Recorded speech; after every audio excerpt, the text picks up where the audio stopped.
Camille. Bonjour. Et on part en Bolivie, où le président Evo Morales a été taxé de machisme. Dites-nous pourquoi, Camille. Oui, tout est parti d'une vidéo tournée pendant le carnaval de La Paz. Alors, sur le podium, des musiciens et le président en personne avec du raffia autour du cou. On regarde.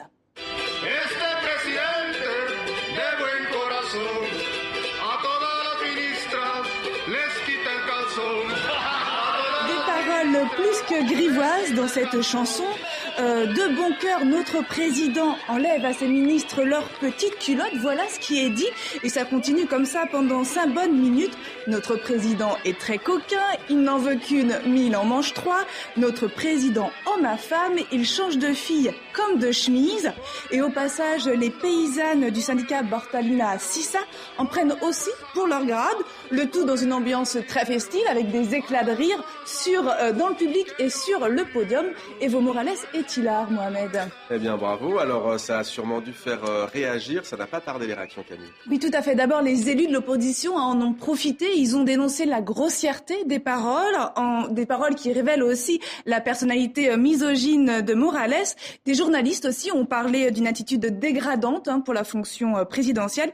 Et puis les féministes, ni l'humour ni le carnaval ne peuvent excuser une telle humiliation, un tel dénigrement pour les femmes.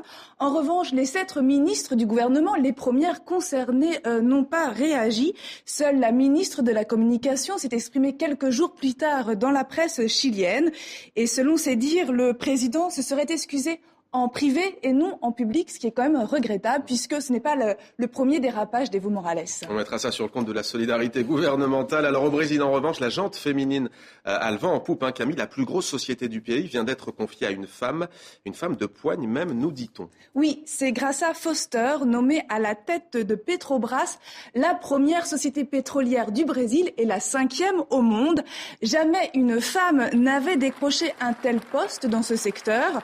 58 ans, ingénieur chimiste, mère de 2 enfants et proche de la présidente Dilma Rousseff, Graça Foster s'est forgé un destin hors norme. C'est une enfant des favelas de Rio.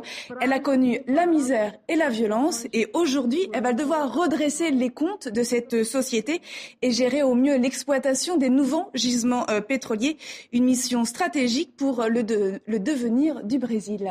On n'a malheureusement plus beaucoup de temps, mais je tiens à le dire, une expo photo organisée par les Alliances françaises. C'est ça, Camille, une expo à découvrir dans 80 pays. Non, c'est plutôt une expo qui concerne 80 pays, mais qui est surtout à découvrir à Paris, à l'espace Agnès B, du 9 mars au 5 avril. C'est Planète Femmes. Eh bien, allez-y, Planète Femmes. Alors, des femmes révoltées, créatives, démunies, surtout des femmes touchantes, des jolies photos. Tout est organisé par les Alliances françaises et donc c'est à voir à Paris. Eh bien voilà, c'est dit. Merci beaucoup à vous, Camille. À très bientôt.